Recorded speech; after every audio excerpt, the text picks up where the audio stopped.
am Narmada, aptitude trainer. Percentage அப்படிங்கிற topic தான் பார்த்துட்டு இருக்கோம்.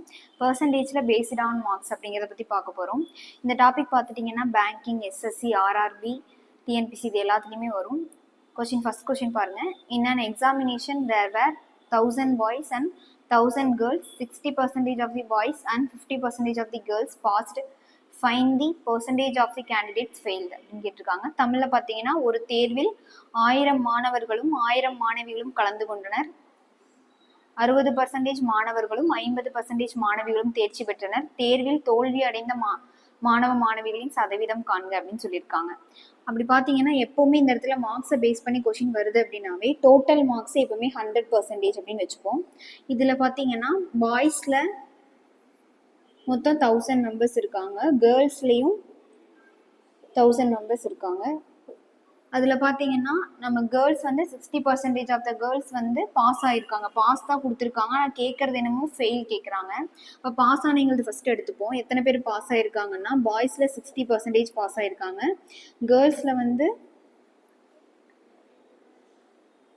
50% பாஸ் ஆகிருக்காங்க. அப்படின்னா அப்போ பாய்ஸில் எவ்வளோ பேர் ஃபெயில் ஆகிருப்பாங்க அப்படின்னா 40% பாய்ஸில் ஃபெயில் ஆகிருப்பாங்க. கேர்ள்ஸில் எவ்வளோ பேர் ஃபெயில் ஆகிருப்பாங்க அப்படின்னு பார்த்தீங்கன்னா 50% fail ஆகிருப்பாங்க.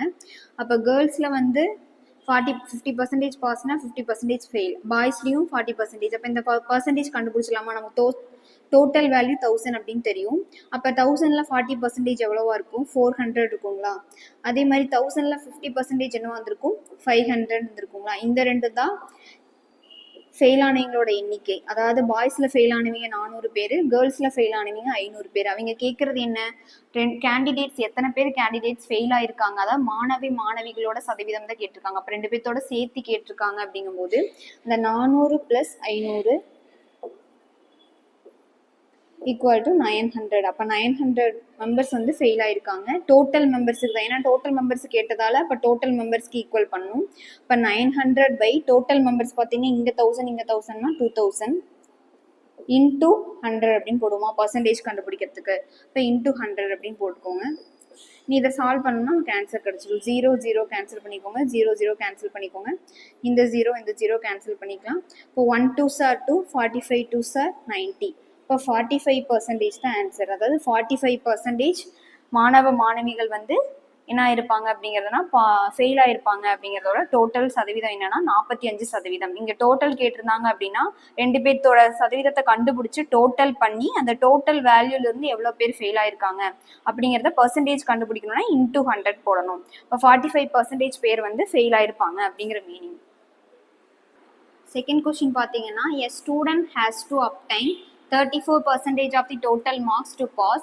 He got 25% of the total marks, failed by 45 marks. The number of total mark is. ஒரு மாணவர் தேர்ச்சி பெற மொத்த மதிப்பெண்களில் 34% பெற வேண்டும். அவர் மொத்த மதிப்பெண்களில் 25% பெற்று 45 மதிப்பெண்கள் குறைவாக பெற்றதால் தேர்ச்சி பெறவில்லை. மொத்த மதிப்பெண்கள் எத்தனை அப்படின்னு கேட்டிருக்காங்க. அதாவது என்னன்னா பாஸ் பண்ணணும் அப்படின்னா அவங்க எவ்வளோ மார்க் வாங்கியிருக்கணும்? 34% வாங்கியிருந்தா தான் அவங்களால பாஸ் பண்ண முடியும். ஆனால் ஒரு மாணவன் வந்து 25% மார்க் வாங்கி அவர் 45 மதிப்பெண் கம்மியாக வாங்கினதால ஃபெயில் ஆயிட்டாரு அப்படின்னு சொல்கிறாங்க. அப்படின்னா இந்த ரெண்டுத்தோட டிஃப்ரென்ஸ் தான் என்னவா இருந்திருக்கும்? அந்த 45 அப்படிங்கிறது மார்க்காக இருந்திருக்குங்களா? அதாவது உங்களுக்கு புரியுதா? இப்போ ஒரு மாணவர் வந்து 50 மார்க் எடுக்கணும், ஆனால் அவர் 50 மார்க் எடுக்காமல் 40 மார்க் எடுத்து ஃபெயில் ஆயிருக்காரு அப்படின்னா அந்த 10 மார்க் அவர் எடுக்கலை அப்படிங்கிறத தான் அந்த 45ங்கிறது அந்த 10 மதிப்பெண்கள் அப்படிங்கிறத குறிக்குது.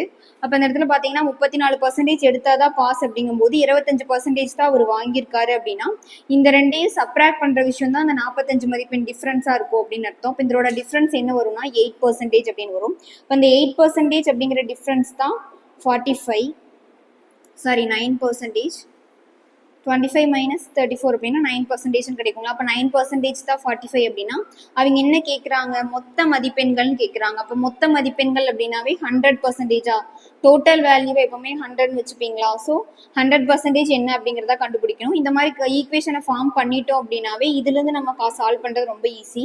இப்போ 9% 45னா 100% ஈக்குவல் டு எக்ஸ்ன்னு வச்சுட்டு இது ரெண்டையும் கிராஸ் மல்டிபிள் பண்ணுவோமா?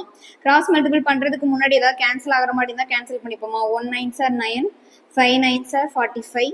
அப்போ என்ன பண்ணிக்கலாம்? இது இங்கே டேரெக்டாக மல்டிபிள் பண்ணிட்டோம்னா அப்போ எக்ஸ் ஈக்குவல் டு 5 into 100 என்ன வரும் 500 வருங்களா. அப்போ அந்த மாணவன் வந்து தேர்வில் வந்து 500 மதிப்பெண் தான் மொத்த மதிப்பெண்ணாக இருந்திருக்கும். அந்த மொத்த மதிப்பெண்ணில் அவர் 45 மதிப்பெண்கள் குறைவாக பெற்றதால தான் அவர் வந்து ஃபெயில் ஆயிருக்காரு அப்படிங்கிற மீனிங்.